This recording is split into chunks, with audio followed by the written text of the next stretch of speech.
We got our visa on the day we reached Delhi. Having completed the project briefing, we proceeded on Saturday to the Delhi International Airport. At the immigration, I was told that I cannot travel because my passport did not have the immigration clearance not required ECNR stamping. I was not aware of this new procedure, and so I should get this done to travel abroad. Narayanan was scared to travel alone. I assured him that I would speak to Stan Parry, the international logistics manager at London headquarters, to send someone to meet him at Heathrow Airport. I told him that I would join him after a day or two at London. When I went to the office on Monday, everyone was surprised to see me and concerned about me not being in UK. We got the ECNR stamping done on my passport. Still, I could not travel because Air France operated flight from Delhi only 3 days in a week. The stakeholders were very nervous and succeeded to get my ticket routed to Bombay. Eventually, I reached the hotel in London on Tuesday evening. There were only 4 channels: BBC One, BBC Two, ITV, and one more for playing videos or an in-house video channel. The in-house video was not free, as shown in a note card on the TV. When I dropped into Narayanan's room, he was watching some exotic stuff on the in-house channel, not knowing he would be charged until checking out. Narayanan said that Stan himself picked him up from airport, dropped him in the hotel London International. He also took Narayanan to office on Monday, had lunch with him. Narayanan was happy that Stan even recommended a vegetarian food for him. We were aware that we lost 2 days and we had to make it up with long hours to catch up with the schedule. This kind of unusual situation do arise, and the project manager should be able to manage such situation by crashing, or in simple terms, speed up the timeline of a project through addition of resources or working extra hours so that the planned schedule is not affected. Prudent project managers build some cushion time or slack in the projects to make up such loss of times.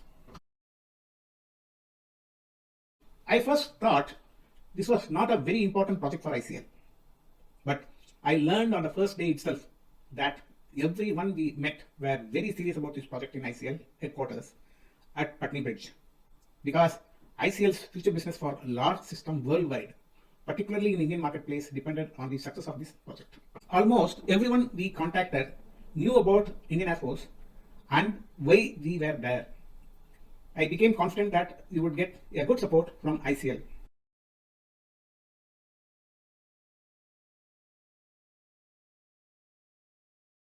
Stakeholders. Stan Parry, International Logistics Manager. He was the only person managing shipments for all overseas orders, with just one assistant helping to enter Form 300 contents to the orders database ODB. Barry Holly, APAC or Asia Pacific Sales Manager, was responsible for obtaining overseas orders, and Santosh Pandey would have worked closely with him for the IAF order. When we met Barry Holly, who was the business manager, I could sense that he had apprehension how we could eventually crash that typical project execution time from almost 1 year to about 3 months. Mike Huber was the person that was doing the final invoice when shipment happens. It was necessary to guide him to make the invoice in line with the contract. Anthony Lavery was the person identified as the project manager for the handling. I found out eventually that he was on an assignment in South Africa for 6 weeks, and that he was neither a project manager nor a technical person. In our project, Anthony took responsibility to mobilize all resources, including engineers and vendors, required for the integration of the systems like Calcom, Graphplotter, and Tektronix graphic designs terminals for the handling. Anthony was a taskmaster, and he could chase and get things done within ICL. Woodhead was a lady managing all the international operations, and we did not get a chance to meet her. George Deadman was the big boss that was overall responsible. When I met him later on a major systems review back in India, he entrusted more tasks on me. Sweta, as project manager, was actively chasing us every day for update of the progress by Telex. Setu was keen about checking all these pairs for their working and ensuring full set of manuals and documentation for managing the installation and support. Setu had a major advantage of excellent rapport with Indian Air Force officials at wing commanders and joint director level.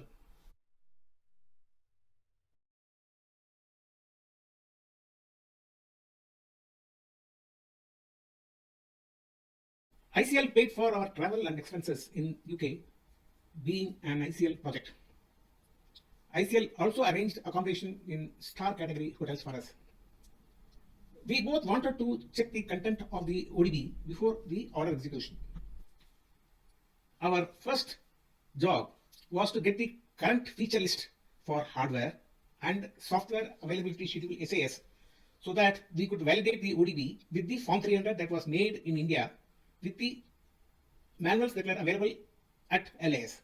There were thousands of items and they had to be segregated for each of the locations of Indian Air Force, namely Air Headquarters, Chandigarh and Devlali. I could assess that this itself would be a marathon task at the hanging site. The contract listed 3 sets of all manuals. Stan was puzzled looking at the list. He knew that the price Indian Air Force would pay was a fixed CIF price. That meant ICL had to incur all the cost till the consignments are delivered in Delhi. I saw that the cost of the 3 sets of manuals and the freight would be very high, and so he asked me if ICL could supply just 1 set and a laser printer to make 2 more sets. I took a stand that it will be treated as deviation from the contract terms and ICL should only supply 3 sets.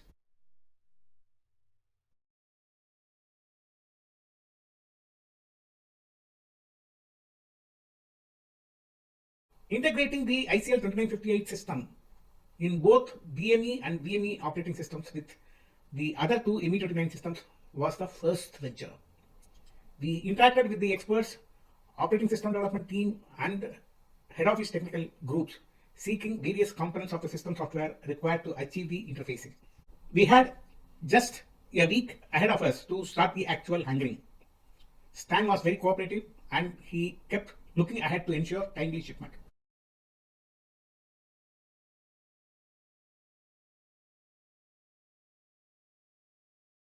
The logistics of order execution. ICL's manufacturing operations in the UK were spread around the country. ICL had their mainframe systems manufactured from their plant at Ashton near Manchester, but the line printers, terminal controllers, video terminals, disk drives, magnetic tape drives, and other peripherals were all manufactured at different locations. Whereas the software for the distribution were made out from their facility at Bracknell.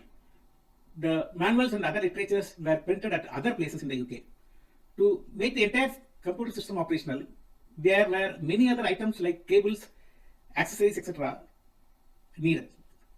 I understood from Stan how the shipment against order was managed.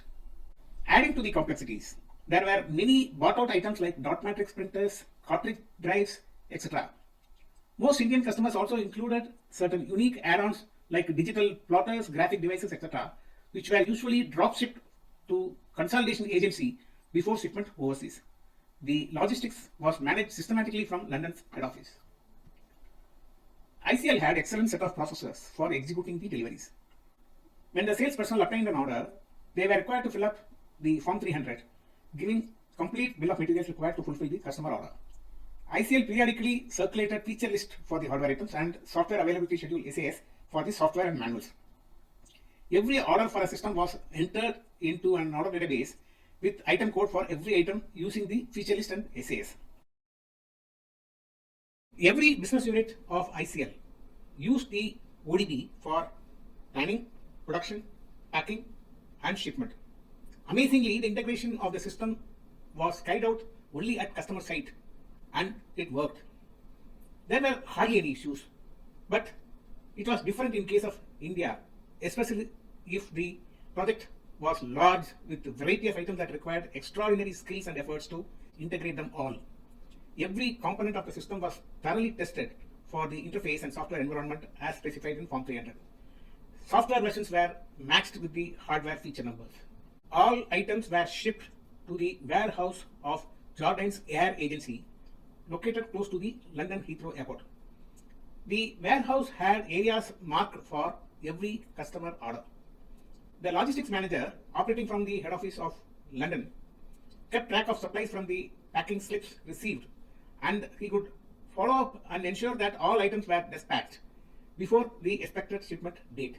Jordanes furnished receipt of goods with packing advices and order numbers for all items as and when received. The logistics manager assesses the total weight of the consignments and negotiated with Jordanes for best rate and decided on an air cargo. Logistics had to make invoice once all items were ready for shipment.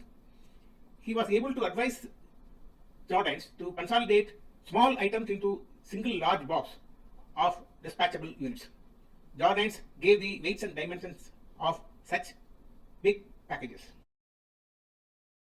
Stan, Barry, Narayanan and myself conferred to discuss the project.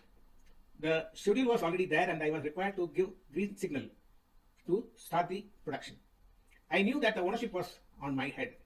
We were to start the project at Aston plant on the following Monday. After a week, the 6-week handling will be carried out at Westgorton. I nodded my head because there was no alternative. Stan told us that we will meet for a review later at Manchester. Stan booked us by the early morning train on Monday, the 30th, to Manchester in first class to proceed to the manufacturing facility at Mainframe Manufacturing at Aston in the outskirts of Manchester. We were booked in an exotic hotel, Old Rectory, near Aston for 8 weeks.